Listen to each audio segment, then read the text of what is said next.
Hello and welcome to another edition of The One Team We Agree On. I'm Jillian. And I'm Kyle. And well, the winning streak or the unbeaten streak came to an end, sadly. It did. But even in the loss, there is some good. Damian Lowe had quite the goal. They did, and we're going to talk about that. And there's some good stuff here. I mean, I had this game as a loss, and at the end of the day, the Union played well, but they didn't play well enough to be a team that was undefeated at home, and only gave up 4 goals at home this year. So, well, at least we didn't lose 4-0 like LAFC did. No, we did not. So, all about the Schadenfreude. But also, there was some other news this week. I don't know if you heard somebody signed with the club, and I don't know what you're talking about. There was no other big news about some Argentine player. Yeah, I mean, I heard. Never heard of the guy. Just kidding. Yeah, I mean, yeah. I mean, hey, Messi's going to Miami, so that's big news. It's huge. It's huge. It really is, and we're going to dive into that. Of course, every other podcast out there is diving into that, but honestly, I think this is good to have this discussion. So we're going to talk about that. We had a poll this week about suit and tie Jim versus casual Jim. Yes, we did. And so we're going to talk a little bit about that. We're going to review the match a little bit. And then we have a fun MLS commentator with I'm sorry, but a great way of calling goals, or it's one of those things that's so bad it's good kind of thing. Yeah. So we'll discuss that. But anyway, before we get started, what were we wearing today? Well, I am wearing my tie-dye shirt that I did at the Sons of Ben tie-dyeing. Which is fire. Yes. So I have the Love is Love shirt, and I know you're not wearing yours, which lame. I thought you were gonna wear yours, but that's okay. What are you wearing? Wearing a season ticket t-shirt from last year. Yeah, that one's okay. I thought this year's season ticket one was a little bit better, but that one's not bad. 10 times much better. So yeah. But yeah, just a quick change here because I just got back from the Phillies game. And they won, so that was good. It was a good afternoon. Did you have a fun day? I did. I had a really good day. At least, the Phillies won the series against the Dodgers, and even though we only agree on one team, and you're not sadly a Phillies fan. The Giants won 13-3. But you're a Giants fan and you hate the Dodgers. So we can agree on that you were a Phillies fan for the weekend. Am I wrong or what? No, you're right. Exactly. No. And Giants won 13-3 today. So and Brandon Crawford pitched the 9th.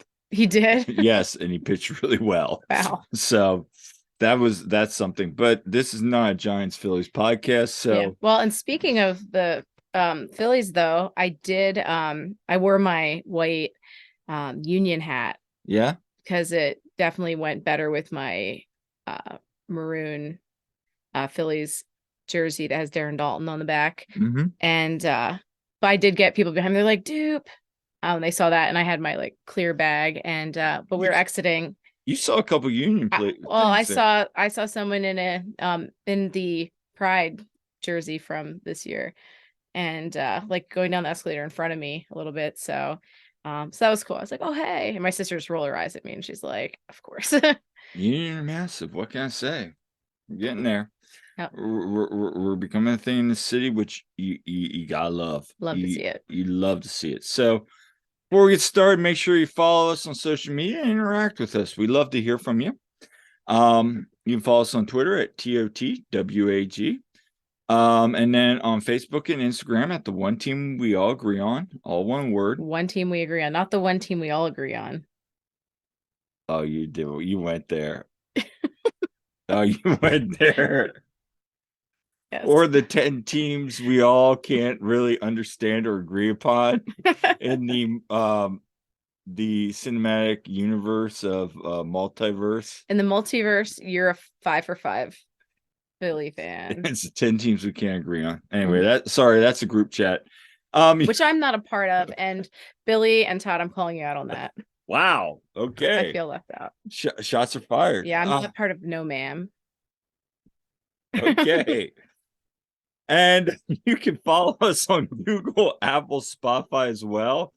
At and on YouTube. And well, as we fall off the rails, let's talk about the biggest news of the week. I'm on summer break. Yay, school is out. No, just kidding. But I'm not kidding about that, but it's not the biggest news. Messi to Miami. So yeah, here's what we know. He turned down offers from Barcelona and a Saudi team that apparently offered him. And now this is apparently somebody just posted this, and I don't know how true this is, but it was a 3-year deal, $1.6 billion. Billion with a B. That is nuts. I don't blame him because the way I look at it, Messi is already probably making $1 billion in his career. You know, his family's already set up. So at the end of the day, he said he wants to go where he's happy for his family. Obviously, I'm sure his wife played a part in it because we all know being married. Happy wife is a happy life. But at the same time, you know, he has ties to South Beach, and it makes sense, you know. Yeah. Messi's going to apparently be paid $53 million plus, and here's the whole thing everybody's kicking on: the percentage of the Apple TV deal, Adidas deal, team merch sales. I even saw one said he's going to get parking. He's going to get a percentage of parking, which I thought, I don't know how true that is.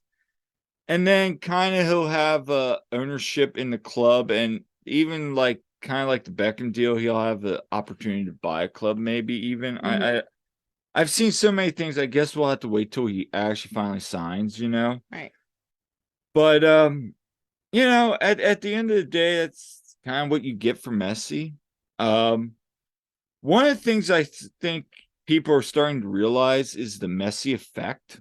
And you see this with like PSG. You saw this with massive clubs like Barcelona and them, that where Messi goes, notoriety goes. All of a sudden you see like 6 million already. Like, I know Dolphin fans were like, oh my gosh, like Miami's like 4 times more followers on social media now than Inter Miami's more than Dolphins, who are the big ones. And it's just like, well, yeah, I mean, you're seeing sales in his Adidas jersey going, you know, just news notes. I mean, Adidas has them on the front of their page now. We were watching last night, MLS 360 kept talking. Oh my gosh, like the whole beginning of their program. So, I mean, at the end of the day, where are you on this? Because I have a couple other things, but I want to hear your point. I mean, overall, I think it's great for the league. It's bringing notice to the league. Like the fact that the biggest soccer player in the world is coming to MLS, and people that constantly rag on MLS can, you know, go jump off a cliff, I guess. But, you know, I mean, it's big for the league. Is that a shot at the pro rail people? No, I'm not. I'm not saying that, but I mean, you can. But at the end of the day, you're right. I mean, here's my take of it. We've already seen ticket sales jump. I mean, and this is a team that is, you know, is in last place. Right. And so, I mean, we're seeing with the June 24th game. I mean, the game's sold out, and Messi's not even going to play. No. And people are, and if you're listening, you're like, I'm going to go to this game because Messi. No, don't buy tickets. Messi's not going to be there, folks.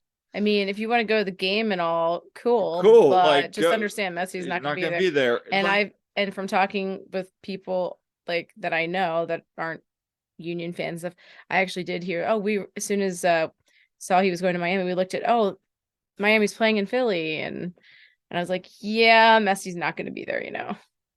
I mean, he might be there in the playoffs, but you know, are they going to make the playoffs? It's Messi. It's Messi. So we're seeing a big jump in ticket sales. And like the games that he's playing in Miami are going to be moved to Hard Rock when Dolphins aren't there. So, Cruz Azul, which is like kind of his big thing, he's going to make his debut in the Leagues Cup, which is massive. I mean, he's going to be going against Liga MX. So I like that. We did a poll. And I said, hey, do you think Messi benefits the league as a whole? Yeah. And 74% said, yeah, he does. I mean, and like you said, more profit for the league, more profit for the owners, which, like it or not, at the end of the day, they're the ones that are kind of like, they're owning the club, so they're making money. That, what you said too, more eyes on the league. And, he's going to sell out stadiums. So we're also seeing the other effect where now we've seen rumors, and these are all rumors of Neymar, Luis Suarez, and other players saying, hey, I'd like to come back, rekindle the old memories, and coming back. Now, roster rules, which you and I, like, I've read over the roster rules, and even those that are pros at it are like, yeah, the roster rules are convoluted. So, will that happen? Time will tell. I mean, they have a DP spot, so... And if you haven't listened to it out there, go listen to Bruce Arena's comments today. They were excellent about this because people were like, well, you remember Miami's the only reason we got Julian Tranza because we got Julian. Yeah, I know. You just like, I was just laughing. Why? Well, at least it wasn't as bad as last night when, what was it? Carranza? Yeah. Did I do football? Yeah, okay, I did. Must have done It's okay. Anyway. It's okay. Yeah, I do that from time to time. But anyway, so what I'm saying is, because of their issues they had with the roster. So I guess my thing is, now you're hearing these rumors. Well, and now they put all these restrictions on Miami, and now all of a sudden, oh, we're just gonna throw them to the side because Messi's coming. I don't know if that's necessarily true. I think time will tell if MLS goes back to, oh, well, Luis Suarez and Neymar want to come. Oh, maybe we'll just, create a super team and not do that. But if they do it right, I think there's ways to work around the rules and get what they want. TV deal is going to be good. I mean, Apple's already going to probably see an uptick. Yeah. We're seeing people on social media saying, hey, I'm a fan of Messi. Can you tell me more about Inter Miami? Like, it brought up a point, like, is MLS ready for this? Do you think MLS is ready for this? Well, I mean, I had Beckham before. And actually, to be honest, when David Beckham came to MLS, that's when I really first heard of MLS. And, that's when I started being like, oh, what's this? So, hey, if it brings people, to notice the MLS and maybe get into this more, that's a good thing. So, but yeah, this is whole new territory though, because it's Messi. It is. So I think some of the logistics are going to be the security around Messi. Pink Drive Park is kind of, you can walk around the field. I saw a video clip from one goalie. He was like, yeah, people just kind of walk on the field after the game. Like, yeah, there is going to be some of those concerns. Now, here's the positive thing. I do think the league is set up better than it was many moons ago. Yeah. Like Beckham. I think the league's grown, expanded. We got stadiums.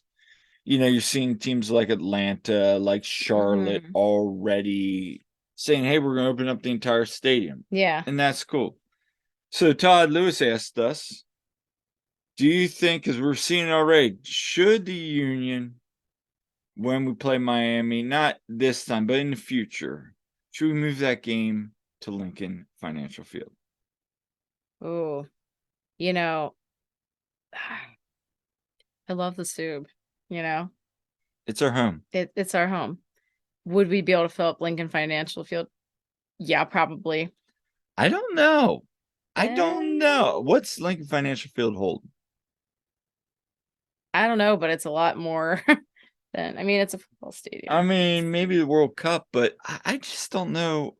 Number one, you hit the nail on the head. It's you'd our get home. more than at Super Park for sure. We get more than like the 18-ish thousand. Which is fine. Like, let's just fill that, make it an awesome atmosphere. Yeah. Why are we paying another team to rent out their stadium? Yeah, you can say, well, we're going to make more profit. Well, maybe we do, maybe we don't. But the thing is, that's Super Park, because I can tell you this right now. We go to Lincoln Financial Field. Half will be the Union, half will be Messi fans. Yeah. We lose our fortress. Exactly. And that's because there'd probably be people coming to see Messi, people from, the wouldn't even necessarily be Philly. You might get people from New York and other places that are not too far of a drive. Right. So, I mean, my answer is no. We keep it at Subaru Park. We keep the home field advantage, and I think it would be an electric atmosphere. Oh my gosh, yeah. I think if anything, it's going to be a better atmosphere than what you would have for a lot of other games. So yeah, no, Todd, I'm keeping it at Subaru Park 100% of the time. So at the end of the day, does Messi make Miami an MLS contender? Can one man carry that whole team? It's Messi. I know it's Messi. Well, he carried Argentina. He literally strapped the entire nation on his back and carried them to a World Cup. Well, maybe not that much, but you get what I'm saying. Yeah. I mean, well, it could elevate the rest of the team. It's gonna. And here's the thing. He's not Chris. And I think it was Joe Tansey said it best. He's not Cristiano Ronaldo. And I'm sorry for any Ronaldo fans out there. Everybody asks, Coach, do you like Ronaldo or Messi? Messi. I mean, Messi's a humble man. Yeah. He cares more about the we than the me. Some people are like, "Oh, this is like Zava with Ted Lasso." No, no, it's not. No, it's not. No, it's not. Messi's going to go. Messi is not. Now, is Messi going there for the money? Of course. But, I mean, when you're Messi, you can go there. But at the end of the day, he's also very understanding of the team culture. And he's a humble person from all accounts. So we'll see. I think this makes them. I mean, if Miami can get into the playoffs, I mean, think about if you're Pat Noonan sitting there and they win that 8-9 draw this year. You gotta go against Messi 2 out of 3 times, and then guess what? You make it out of that. Now we've got maybe them at Subaru Park. You got Nashville. Don't you just want to see Jose Martinez going toe to toe with Messi? In the Eastern Conference Final on live television. Oh my gosh. Could you imagine that? How crazy. Eastern Conference Final Union versus Inter Miami with Messi. Yeah. You know how how big that would probably be to like Julian Carranza. What happens if Julian Carranza got a hat trick in front of Messi? I mean, these are things Union fans can dream about, folks. Yes. So anyway, by the way, before we move on to our next topic, we got the last of our 6 card packs, so we're gonna open up some cards. Let's have a little fun here tonight. All right. So how many names are we gonna botch, or are you gonna botch? Well, I already botched Julian's. Apparently, I didn't realize I did. You just got mixed up in your words. Yeah. I mean, it happens. So here's who I got. I got Alan Velasco. Yeah, pitch prodigy, Alan Velasco. Aaron Herrera. Moses Nyman. You got 2 of him. I got 2 notes in a row. And they're different cards. That's crazy. That's crazy. That's awesome. I got another Leon Flock card. That is now. Why do we have so many Leon Flock ones? 3 Leon Flock cards. He's like the only Union player we get. Well, we got a Jack McGlynn. We have a Jack McGlynn one. That's a good one too. Axel Kai. Oh, we got Diego, another Argentine. Okay. We got Diego Almada. Yeah. And we got Raul Rudy Diaz. All right. Well, I got Chicharito, which sorry about your season. Yeah. Cecilio Dominguez. Yeah. Freddie Montero. Yeah. See, Jimmy Chara. All right. All right. Yamar. Yamar. Not to be confused with Neymar. Chicago Fire. All right. Team card. Gustavo Bull. Oh. Yep. Okay. And Kevin Cabral. Oh, you got Kevin Cabral card. Oh. I always get so many LA Galaxy. Oh, yeah. Well, he's no longer with LA. He's in Chicago, Colorado now. Whoa! And our production assistant is wreaking havoc here. We are off the rails on this episode. We are. Sorry, folks. This is what happens when teacher goes into summer mode. Get a little I get my energy back. All right, so let's talk while we're opening. That's our cat, by the way. The production assistant Shadow is going. So let's talk about the next topic, the fashion poll that. You should see that. Okay, you got to see which one I got on the next one. Go figure. Cade Cowell. All right. Yes. What else you get? I got. Let's see. Kyle Alexander.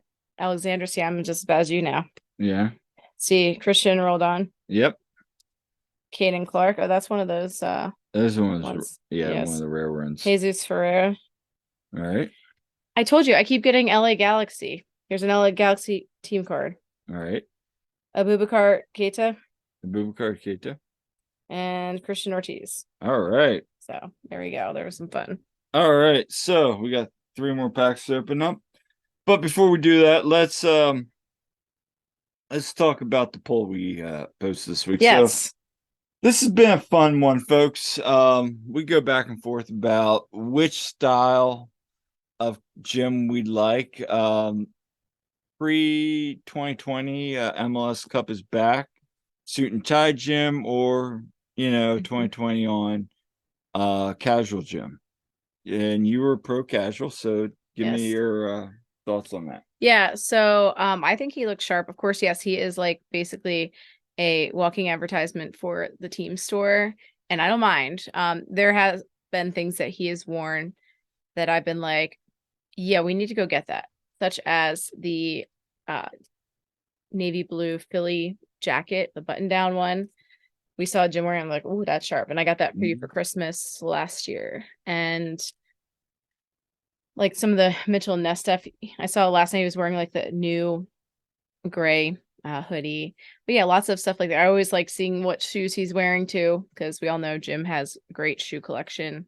So, but I think it looks good. I mean, a lot of the coaches wear just suits, or they wear suits and ties, and that they were more formal. And I don't know, I like casual Jim. Or you look like Bruce Arena. Which is complete opposite. You look like you rolled out of bed at 4 a.m. went to the stadium. Yeah, because on the spectrum of things, there was like Bruce Arena, who, looks like he just rolled out of bed. And then there was like, I mean, he's not there any longer, but Ezra Hendrickson with like the dad look, basically. But then you got like some of them that still wear like the suit and tie. So my whole thing, I always loved the suit and tie. I just you always coaching would wear the suit and tie. I do, and I think it's a professional look. Well, think about it with like, and he's a sharp dressed man. Like when he dresses up very well. Should this surprise you at all? Because my dad, also a swim coach, always wore like a hoodie and shorts on deck too. It was very casual. And so it's like I'm just used to. And all my mentors were suit and tie. They were all very professional. And I just, myself as a coach, I dress cute. Yeah, I mean, like the glitter headband, and I just get all I'm casual, but kind of team spirit. So I mean, that's kind of where we both are. So the poll came out, and 79% love casual gym. Which I get. There was a lot of love. Some people really do love. A lot of the old school peoples do love suit and tie gym. Although Jeffrey Mitchell's made a good point that suit and tie gym didn't win anything, but casual gym is one more. Yes, so that's a fair point. And suit and tie always looks good. I think it looks good in the casual stuff. Yeah, and I mean, at the end of the day, you're right. He is a walking advertisement for the merch. It just seems to me like casual Jim is more fitting. He seems pretty down to earth, and he's a Philly guy. How about we just saw him driving the minivan the one time? Oh yeah. He just rolls up to the team event in the minivan. We're like, that is awesome. Respect. Yeah. Yep. Jim doing what Jim does. So anyway, we'll get on with it then. I guess let's talk a little bit about the San Jose match last night. So Union, they played San Jose at PayPal Park. Yeah, we had a late game. Yeah, I mean, it is what it is, but at the same time, this is gonna be a tough match. We knew this going in. I had as a loss. I mean, anytime you go to the West Coast, it's a 50-50. I really have always said that. You hope for a point, you get a win, it's even better. But going out there, you're going from east to west is harder than going from west to east. I've always said that because here it's almost midnight and you're still playing the game. So, your body adapts differently. I mean, just a couple thoughts early on. I mean, I thought the Union really early on were getting caught too high against the attack of San Jose. And San Jose has a speed that, Union just aren't fast enough to recover against, likes of Cal, Abobasi, and Espinoza. And, early on, I was like, we were kind of getting back, getting caught off guard. And, we had that one little sequence, they get caught off and Abobasi hits that shot from outside the box. It's 1-0. Nothing really Blake can do about that. That was put on an angle. He's not going to make that save. Yeah. I mean, and you're thinking they're going, that's the one thing you can't do is give up an early goal like that on the road against a team that's only given up 4 goals. Yeah. What do you think? I think that it's funny that you're drinking out of an Eagles cup. Oh, always. No. So yeah, when we went down that early, I'm like, uh-oh. I was a little worried. Yeah, no, but then the Union kind of did what they've been doing. I mean, I thought they showed great resilience again. And throughout this game, it wasn't one of those games where the Union you could tell, in my opinion anyway, it was frustrating the fact that we were creating chances. I mean, we had 19 shots on goal. There were times where we were really putting pressure on there. I thought Ua had like 1 or 2 really nice balls into the box and no one was there. Carranza has that sitter there once or twice where he just should have made that. And 9 times out of 10 he's made it, but especially that one that was really he should have made. Yeah. But I mean, we had a really nice set piece from Kai. Yeah. Too low. Ties the game up. And you're thinking, awesome header by Damien.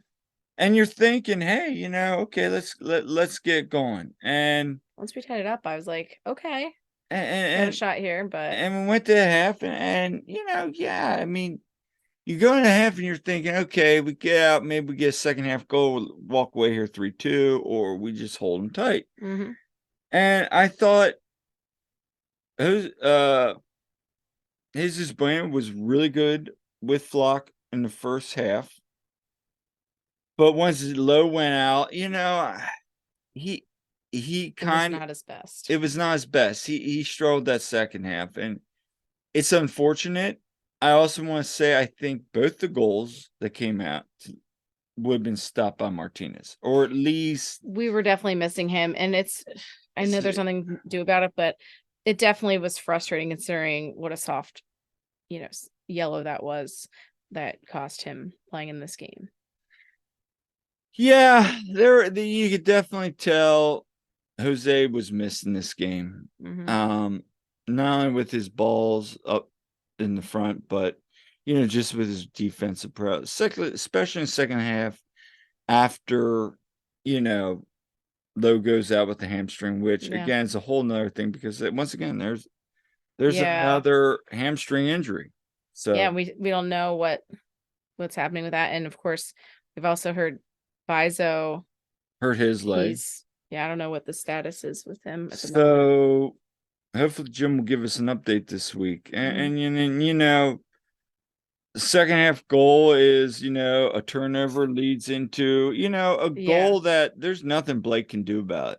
That was a shot. That was a shot. And I mean, that was frustrating. It was a frustrating game in the sense that, we gave up 1 or 3 points. We definitely created chances. What I felt like watching that was sometimes you get a little bit of luck on some of those things, and we didn't get any. We really didn't. Every time we had a chance up, they were right in the right place, and that's what happened. And especially in the second half, they started going back and forth with us. And Jim has said time and time again, we've said it on the show, anytime a team goes back and forth, that doesn't bode, because the Union don't want to play up and back, up and back. They're not up and back kind of style team. They want to pin teams down, slow it down, counter, and then get them on a counter. So anyway, yeah, that was frustrating. I thought though that the defense, as much as it was struggling, I mean, San Jose wasn't shooting the lights out. I forget what they had. I saw it earlier, but their shooting on target was awful. Yeah. Because they were getting chances. They were just shooting them. They kept skying it over it. I mean, I thought, and they did a really nice job of shutting down Espinoza for the most part. For the most part, he was still impactful. And Montero was impactful, but every time he got the ball, we were hitting him hard. We were we were after Mara, like, really. They were hitting him hard. So I think there was some no love lost for some people there. But again, you could say that but then you also see the picture of Andre and them. So I mean, enemies on the pitch, friends off the pitch, but there was definitely some hits on Terry where you're like, ooh, wow. Wow, that's your former teammate there. But anyway, I thought he played very well. I thought Jack McGlynn, when he came in, looked very sharp. Yeah. He looked very sharp.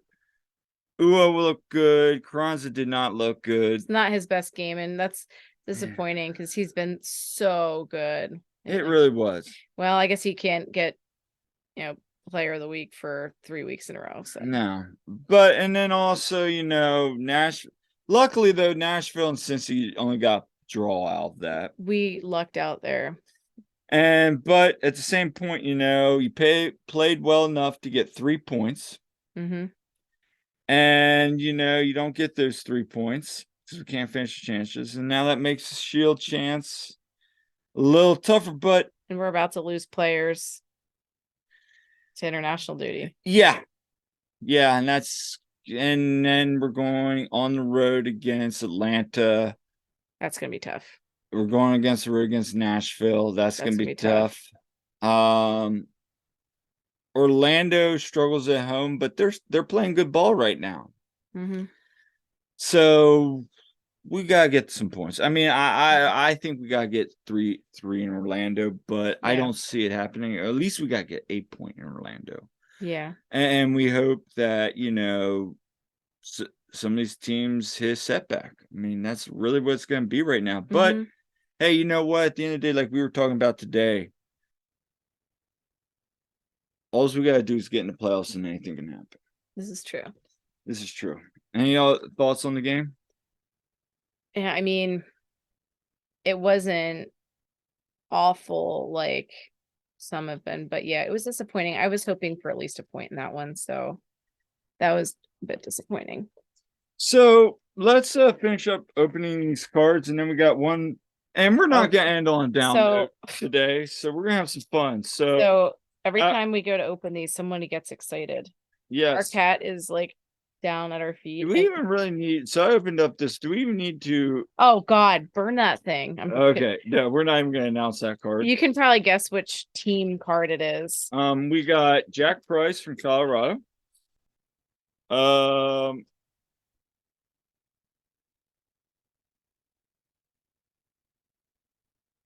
Marcelino Moreno. We got Moreno from Atlanta. Houston Dynamo FC. By the way, thank you, Houston, for last night. That was good. That was because we were waiting forever to watch the game. So I just had 360 on like all night and Rudy Diaz, small Rudy Diaz card. We got Manuel Reynoso, Stanislav Ivanov, and Buska. And who'd you get? Of course, LAFC again. Christian Arango. Who's now with Real Salt Lake. Yep. Zaber Casado. All right. Blaze Matuidi. Wait, is it Matuidi? I don't know how you Matuidi? Billy. You're gonna roast us on how we're saying them. All right, Julian Araujo. Yeah. See, international player. Oh, it's Eloy Room. Eloy. Did you say Eloy? Eloy? Is that how it's Elroy Room. But there's no R. That it says Eloy. So it's Eloy. Is it Eloy or Eloy? Eloy Room. Anyway. Eloy Room. Yeah, it's not Elroy. No. Anyway, Columbus Crew. Right. Stefan Fry. Frey. What? Sorry, I speak German, so in German that would be Fry. Jaden Nelson. Oh, you got Jaden Nelson card. All right. Once again, no Union players. And let's open the final pack. I'm looking for a new card. Cool. Oh no, I got a Ricardo Pepe card though. Okay. Kevin Molino. We got I have no idea how to pronounce this guy's first name. Okay. You can try it. Kerry Shelton. Is it Kerry Shelton? Okay. We have a Efren Alvarez. Okay. Oh, we got a Marky Delgado from LA Galaxy. Real Salt Lake card. Musa, oh gosh. Digite? Yep. I don't know. Alex Ring. And that's it. So basically we got lots of Leon Flock and a Jack. Yeah, go ahead. Yeah. So anyway, I hope you guys. Oh, and we had some. We are off the rails on the show. I'm sorry. Okay, so our black cat, Shadow, he just walked through here and took down everything with his tail. We are shutting him out from now on. It's okay. Yes. Shadow, bad kitty. He's actually he's a good kitty, but he's a bad production assistant. Shadow, you're fired.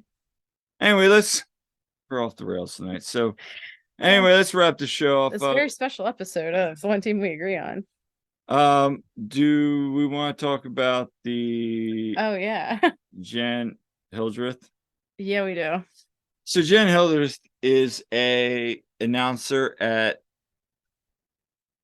Apple TV. Yeah. She's done NWSL. And you may recall a So just play the call.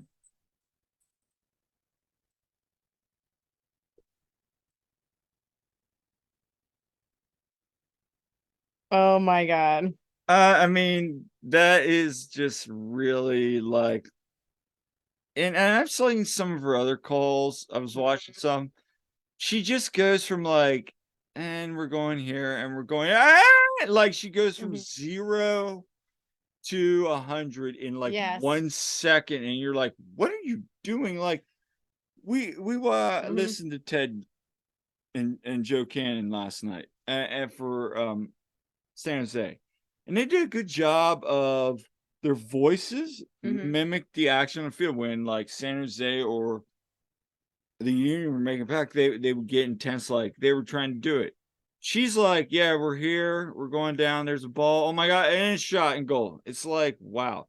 So if you didn't know, last night Lucas Elrayon hit a midfielder goal, kind of like what Jack Elliott did almost. You know, except he actually lands this one. Yep. So after no score in the first 45, can it be you betcha? Oh my! Lucas Zellerano looked up Saw the keeper out. Wow, that is a great announcing. Looked up, saw the keeper out. Yeah, so like, you betcha. You betcha. I mean, No. I look.